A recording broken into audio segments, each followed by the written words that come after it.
അഹമ്മദാബാദ് വിമാനാപകടത്തിൽ മരിച്ച 123 പേരുടെ മൃതദേഹങ്ങൾ കൈമാറി. മലയാളി നഴ്സ് രഞ്ജിതയുടെ മൃതദേഹം ഇനിയും തിരിച്ചറിഞ്ഞിട്ടില്ല. ഇന്ന് കൂടുതൽ DNA പരിശോധനാ ഫലങ്ങൾ പുറത്തുവരും. വിവരങ്ങളുമായി സോന ചേരുന്നുണ്ട്.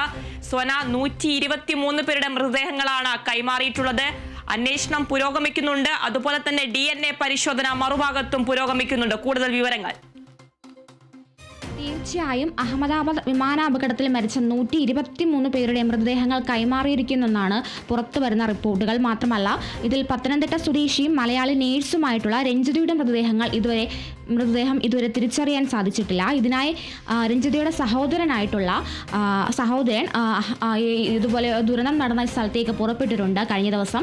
അവിടെ വെച്ച് DNA പരിശോധന അടക്കമുള്ള കാര്യങ്ങൾക്ക് വിധേയമായിട്ടുണ്ട്.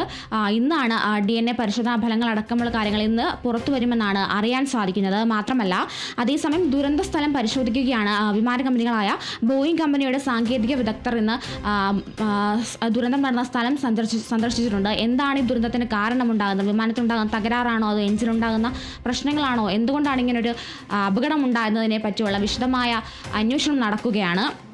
മാത്രമല്ല, വിവിധ ഏജൻസികളാണ് ഇങ്ങനൊരു ഈ അപകടത്തെ പറ്റി വിശദമായി അന്വേഷിക്കുന്നത്. എന്തു തന്നെ ആയാലും ഇന്ന് തന്നെ കുറേ അധികം ആളുകളുടെ DNA പരിശോധനാ ഫലം പുറത്തു വരുമെന്നാണ് അറിയാൻ സാധിക്കുന്നത്. ആതിര. ശരി സോന, അഹമ്മദാബാദ് വിമാനാപകടത്തിൽ മരിച്ച 123 പേരുടെ മൃതദേഹങ്ങൾ കൈമാറി. മലയാളി നഴ്സ് രഞ്ജിതയുടെ മൃതദേഹം ഇനിയും തിരിച്ചറിഞ്ഞിട്ടില്ല. ഇന്ന് കൂടുതൽ DNA പരിശോധനാ ഫലങ്ങൾ പുറത്തുവരും. വിവരങ്ങൾ നൽകുകയായിരുന്നു സോന.